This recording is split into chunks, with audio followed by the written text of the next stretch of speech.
tant, anem, des de Solidaritat a Girona, anem a demanar que es faci una profunda investigació sobre què ha passat amb el tema de Caixa Girona. Tots sabem doncs, que l'any 2010 es va produir l'últim d'una sèrie d'informes de la Generalitat que demostren les irregularitats importants que s'han produït en aquesta caixa. Tot això no pot quedar oblidat avui.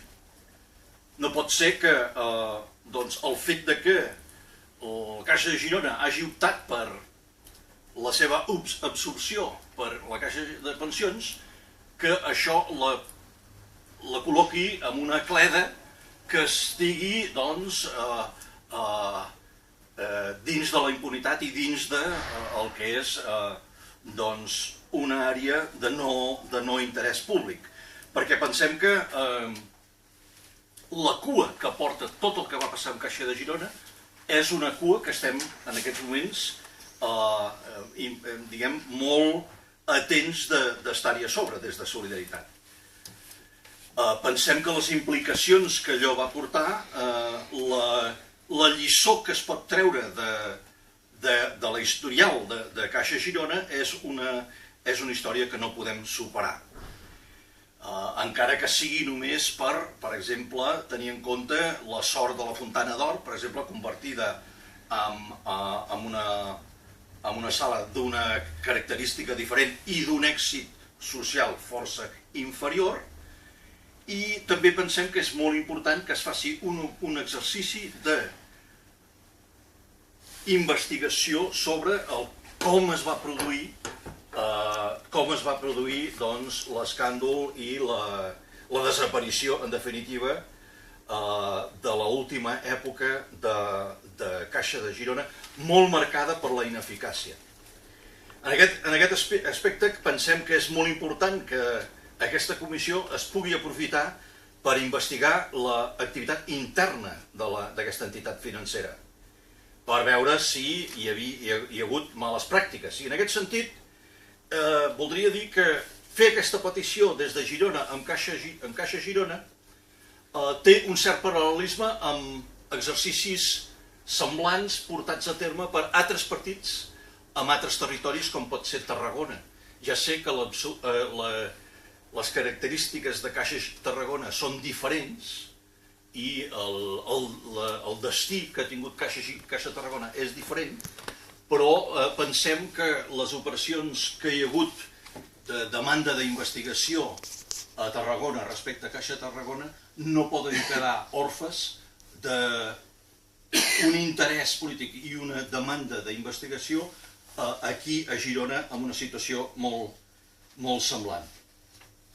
Per tant, us voldria anunciar que des de Solidaritat nosaltres insistirem que el cas de Caixa Girona entri a formar part del cos a investigar en la comissió d'investigació del tema de les caixes a nivell de Parlament.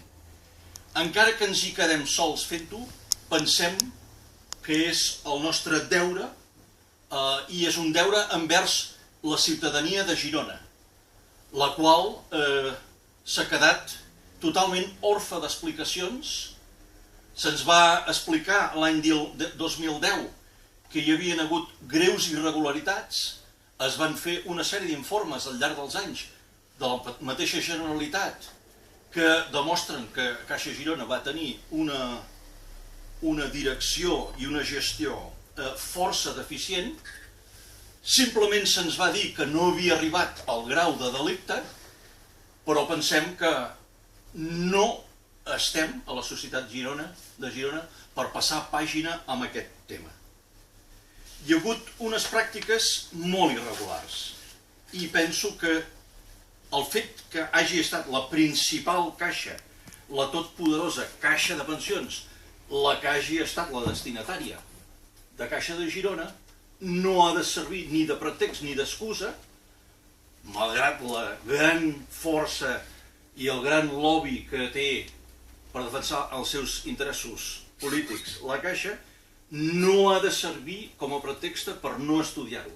Els gironins tenen dret a saber què va passar amb Caixa Girona i han de tenir tota la seguretat de que no es tornin a repetir casos semblants.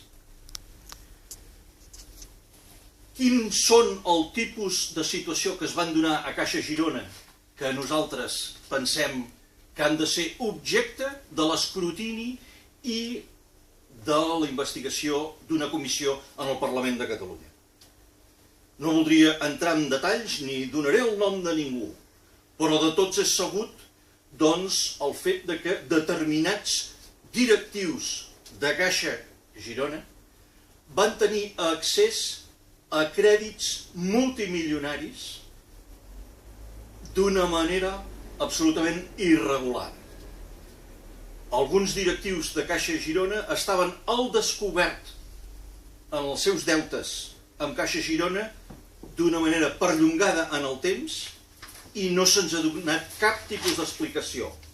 En tot cas, la dimissió d'algun membre de la directiva de Caixa Girona al llarg del temps que va durar el conflicte o jo definiria l'aparició en la superfície de la punta de l'iceberg d'aquest problema.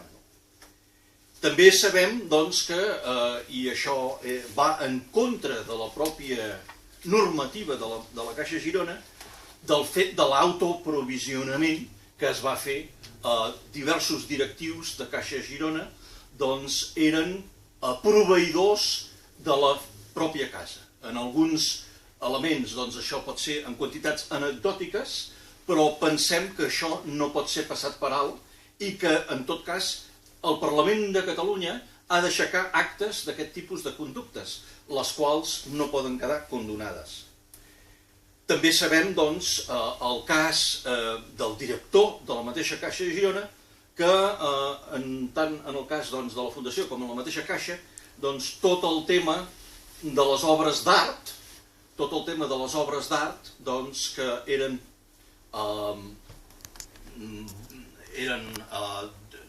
proveïdes a la mateixa Caixa per un seu màxim dirigent, la qual cosa també és altament censurable i penso que no es pot passar per alt. També tenim irregularitats en el tema de l'obra social, la manera de procedir als ajuts. Aquí hi ha irregularitats que també simplement han estat escombrades a sota la catifa i que ningú ens ha aclarit. L'únic aclariment que hem tingut és que Caixa Girona entrava a la caixa de pensions, absorbida.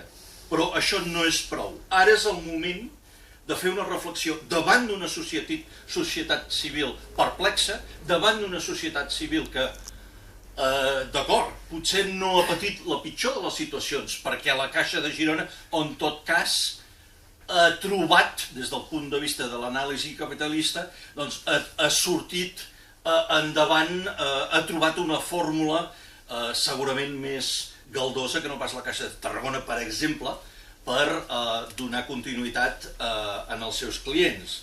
Però penso que si no investiguem, si no aixequem acte des del Parlament sobre el que ha passat amb Caixa de Girona, es poden tornar a produir casos semblants. Més irregularitats que hi ha hagut a Caixa de Girona. Doncs és evident que hi ha hagut greus carències en el control dels convenis firmats. I penso que això és important també de subratllar-ho. Hi ha hagut un desfasament de pressupost que està relacionat amb la celebració, per exemple, dels concerts al Cap Roig de Girona. Penso que la mateixa contractació de familiars de l'exdirector és un tema que no podem simplement oblidar, no podem simplement mirar cap a una altra banda, sobretot tractant-se de contractes de molts centenars de milers d'euros, de $500.000 en algun cas. És a dir, aquí estem davant de coses que, d'acord, la Generalitat ha preferit de tractar com a no delictives però que estic segur que en altres condicions serien jutjades amb un criteri força més estricte. Per tant, aquesta és la nostra preocupació principal del dia d'avui. Aquesta és el capteniment que tindrà Solidaritat dins del Parlament pel que fa a aquesta comissió de control, la comissió d'investigació del tema de